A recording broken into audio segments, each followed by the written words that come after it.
Chapter 31. Mark the Fearless.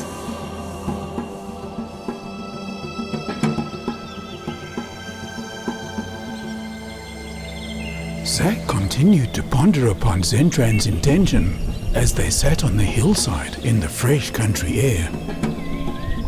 With the people that had followed gazing at them, Zentran wondered if he should stand up and make a speech. It seemed like he was expected to. They wouldn't understand his language, so he'd have to transmit his thoughts with enough intensity to impinge all of their minds. It would seem to them that they understood his language. However, this was curtailed by their chief arriving with his entourage. The two space travelers stood up to receive them, with nothing but their wits and power of mind. Zak might not have known which end of a blaster to hold. Zentran's academy training in weaponry for interplanetary confrontations wouldn't have served anyway.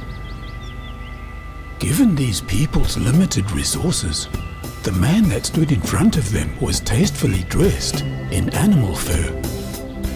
It hung from his broad shoulders, reaching down to his knees.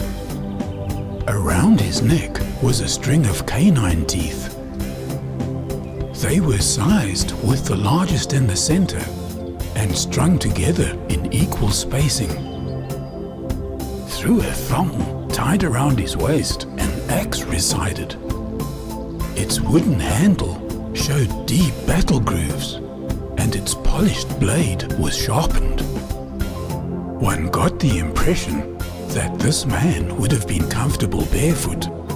For this occasion, though, he had donned polished leather sandals with thongs tied around his ankles. Zentran looked at the man. His face showed the character that made him a chief. Light-colored hair fell below his shoulders, with strands underneath the string of teeth. Unflinching blue eyes held Zentran's gaze. A deep, foreboding grunt sounded from the chief. Hoga, it was a greeting. For all his warrior-like appearance, this was a decent man. He'd risen to his position through physical prowess. Fortunately for his people, he had the ability to assess, more often than not, what was the most optimum course of action for them, and had the ability to enforce it. His name was Mark the Fearless. Zentran returned the greeting. Herga. Introducing himself and Zak mentally, he verbalized the introduction as well. The language sounded strange to the chief, but the conveyed thoughts made it understandable. During the course of the discussion that followed, Zentran explained that they came from a faraway place beyond the sky. Space coordinates were meaningless. After dark, when a visual reference to stars might help, he'd point to elaborate further. It was confirmed that Zentran and Zak were regarded as gods. One of the chief's party, clad in more adorning attire, held the position of priest. He was a nasty piece of work and kept his position through superstition. Zentran paid him no attention, leaving the priest concerned that communication was not being channeled through him. On the subject of God or the Supreme Being, Zentran had never had much understanding. Not wanting to contradict closely held beliefs on which the society was built, Zentran explained that what the chief considered as a god was as a father to Zak and himself. Likewise, this god was a father to all of the inhabitants of Mark's world. He further informed the chief that many others like Zak and himself lived in the world where they'd come from. These people considered this place to be heaven or nirvana, Zentran thought about Delta 4b. Little did they realize that this was closer to a technological hell. Zentran wondered about Nakas. How did he fit into the scheme of things? Would he have a more substantial understanding? The chief confirmed Zentran's suspicion that others like him and Zak had visited before. The Sacred Ones, or angels as they were known, came to take from the earth parts of the rock that they extracted with fire. Sometimes they took people as well, mainly women. It was done in accordance with the religion they'd been taught. Zentran and Zak were curious about this. The chief elaborated that certain honored individuals, sometimes strong, well-built men, but more usually the most beautiful women, were chosen to fulfill their spiritual destiny. Their privilege was to accompany the Sacred Ones to their holy place in the sky. Sometimes the woman and the Sacred Ones begot children. They were on occasion given back to them to lead religious divinity. It seemed a little misguided and self-indulgent to Zentran, but he was in no way qualified to modify their religion. The priest's concern with Zentran's lack of communication to him deteriorated to fear. His name was Noble Philip. He'd been a child resulting from one such union.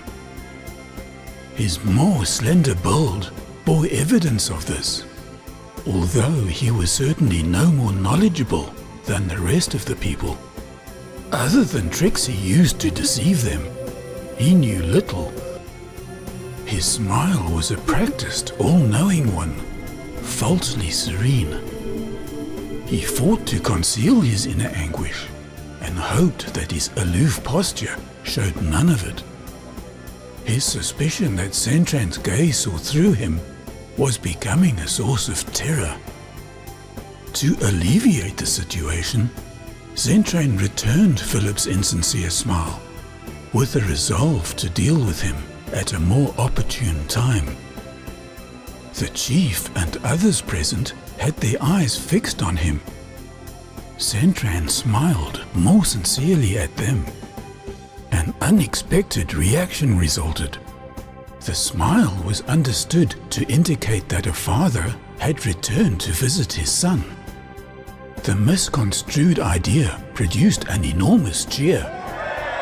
It sounded down the hillside, across the valley to the neighboring hills, where it rebounded back in multiple acknowledgements. Mark the Fearless beckoned to the space travelers to accompany him as he turned to face his people and begin the walk back to the village. Inside the chief's abode, for one could hardly call it a palace, Zentran and Zak sat at a rough wooden table across from the chief and the priest. The table boasted fruit and a wild animal cooked whole. Well-proportioned young girls waited upon them, ready to bestow any favors. The fruit was pleasing, but Zentran and Zak were repulsed by the cooked animal. After an initial helping, which they accepted as a gesture, further were declined. Topics ranged from their way of life, hunting, guarding their territory, other friendly tribes, and some they considered enemies. Rearing of children was left to the woman. Noble Philip felt more secure with Zentran now. He mouthed off about his divine birthright, being revered above normal people. After all, he was half God. Zentran gave him the all-knowing smile, while firmly informing him that this was not true. Once again, Zentran made it clear that he, Zak, and others that had been there before were not gods, but children of God, just as all others were. As Philip had been chosen by his people as a spiritual leader, he should regard this as an honor and not a right. He should be a servant and not a master.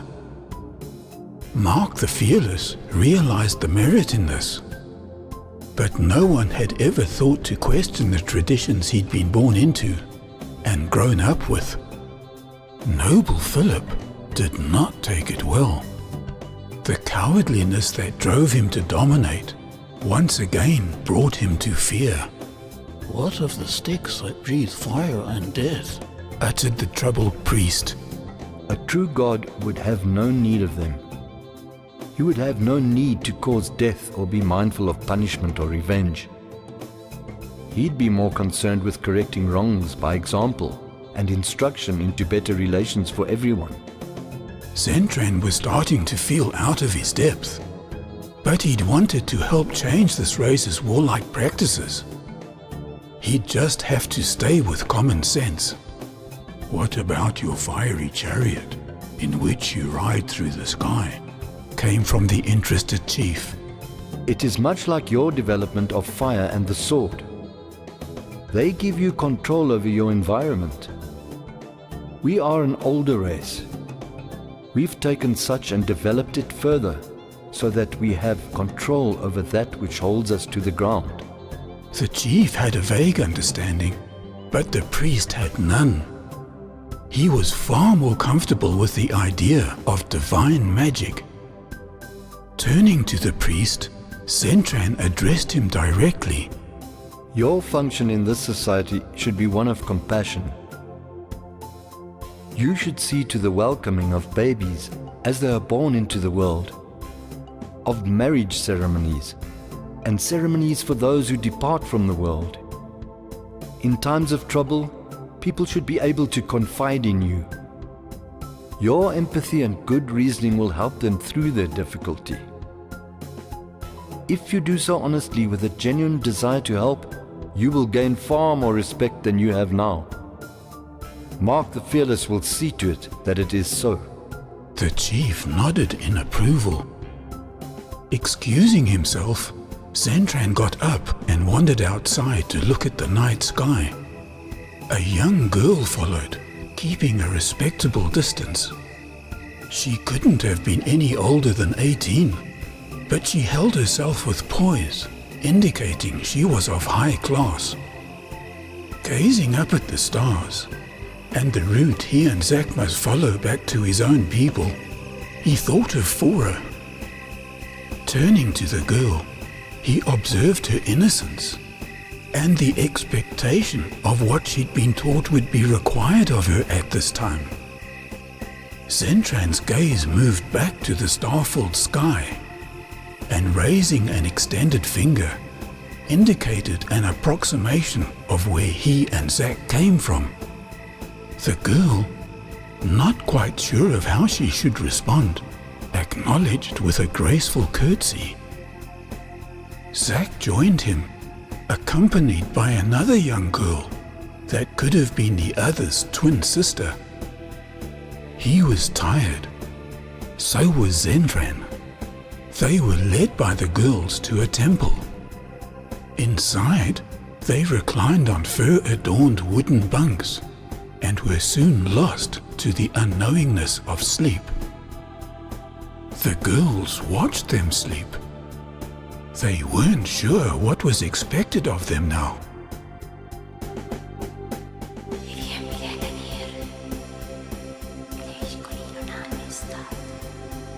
Speaking softly of the turn of events to each other, they stayed in attendance of the sacred ones. They'd been taught that to fill the Holy One's every need would be a great privilege. Their dreams had been of such an honor, but fulfillment of their destiny had not occurred. In front of them slept two sacred ones, who'd left their maidenhoods intact. Inadequacy lingered in their thoughts. Kneeling by the sacred one's sides, the girls waited for the slightest evidence of their need. They'd have given anything to assure their pleasure. Morning brought hope to the girls as Zentran and Zak stirred. The early morning sun shone through an opening onto the stone floor in a stream of light. Sensing the girl's anguish, Zentran reached out for her hand. He stood up and helped her up from her kneeling position. He smiled and looked into her bright blue eyes. Courage failed her as she looked away. Reassuringly, Zentran placed his hand behind her neck and brought her head to rest on his chest. Outside, the new day beckoned. Zentran took her by the hand and led her into the morning light. He breathed in the dew-filled air. Zak emerged, followed by the other girl. Not yet fully awake, he smiled cheerfully, complimenting the animal tooth necklace around her neck. Although the chosen ones appeared in good spirits, neither of them had awoken with the joy of fulfillment. The girls had also not experienced their exalted perfection.